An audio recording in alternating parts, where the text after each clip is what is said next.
Terapi plasma convalescent atau donor plasma darah dari penderita COVID-19 dipercaya dapat membantu proses pemulihan pasien infeksi virus corona gejala berat. Namun, ada beberapa syarat yang harus dipenuhi calon pendonor agar bisa mendonorkan plasma darah. Bisa dijelaskan dok mengenai donor plasma itu untuk pasien COVID itu gejala berat atau gimana sih dok? Maksudnya jadi sebenarnya kita juga harus jujur bahwa terapi plasma konvalesen ini digunakan hanya terbatas untuk pasien-pasien yang berat ya. Kalau di textbooknya itu yang severe, jadi yang benar-benar yang gejala berat, yang sudah di ICU misalnya, yang perlu ventilator. Mungkin juga istilahnya itu kenapa kita tidak coba dengan plasma konvalesen. Jadi plasma konvalesen itu tidak untuk pasien-pasien yang ringan, apalagi yang tidak ada gejala. Jadi sangat tidak dianjurkan untuk pasien-pasien selain pasien yang bergejala berat. Itu syaratnya apa dok untuk buat pendonor plasma gitu sih? Oke. Pasien buat pendonor plasma konvalesen itu yang pertama tentunya pernah jadi pasien ya. Jadi pernah jadi pasien COVID dengan gejala yang berat. Jadi pasien-pasien yang OTG nggak boleh jadi donor. Jadi benar-benar dia ada gejala, mungkin misalnya sampai harus masuk rumah sakit nggak apa-apa. Kemudian ada bukti bahwa dia pernah di swab. Jadi swab menyatakan dia sakit dan swab menyatakan dia sembuh. Jadi dua-duanya itu harus ada sebagai dokumentasi penyerta.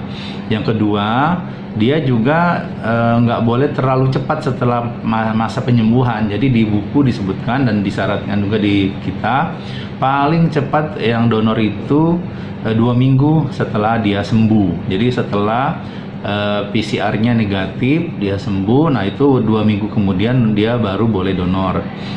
Syarat yang lain misalnya sebaiknya donornya itu laki-laki sebaiknya. Kalau perempuan sebaiknya sih dia belum pernah punya anak, jadi belum pernah melahirkan, karena takutnya ada reaksi antigen antibodi di darahnya. Kemudian syarat donor yang lain misalnya umurnya lebih dari 17 tahun, beratnya lebih dari, kalau plasma konvalesen ini karena kita ngambilnya banyak, lebih dari 55 kg. Kemudian yang bersangkutan pada saat mau donor itu tidak sedang sakit, kemudian kita cek HB-nya juga tinggi, misalnya di atas 12,5. Kemudian nanti kita akan ambil dengan alat namanya plasma pheresis, karena kita akan ambil plasma pheresis dalam jumlah yang cukup banyak. Donor plasma konvalesen itu tidak seperti donor darah biasa yang selesai dalam waktu 5-10 menit.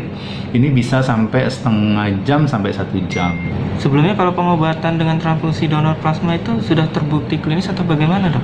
Kalau penyakit lain ada, jadi kan kita juga harus plasma konvalesen itu sudah digunakan dari zaman wabah Ebola kemarin sebenarnya ya. Kasus-kasus yang berat, jadi yang berat akhirnya dikasih mantan pasien yang diambil plasmanya itu.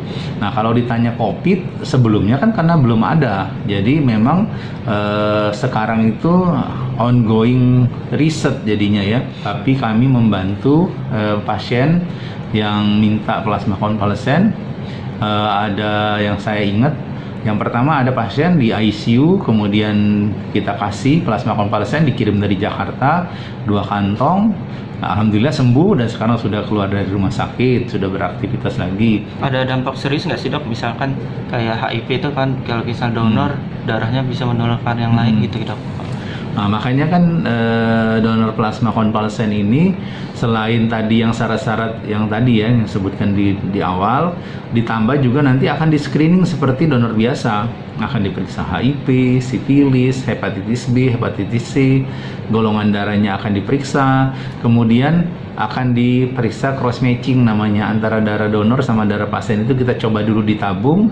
Kalau tidak ada reaksi penolakan artinya bisa diterima pasien, baru kita berikan. Wahyu Setiawan, radarlampung.co.id melaporkan.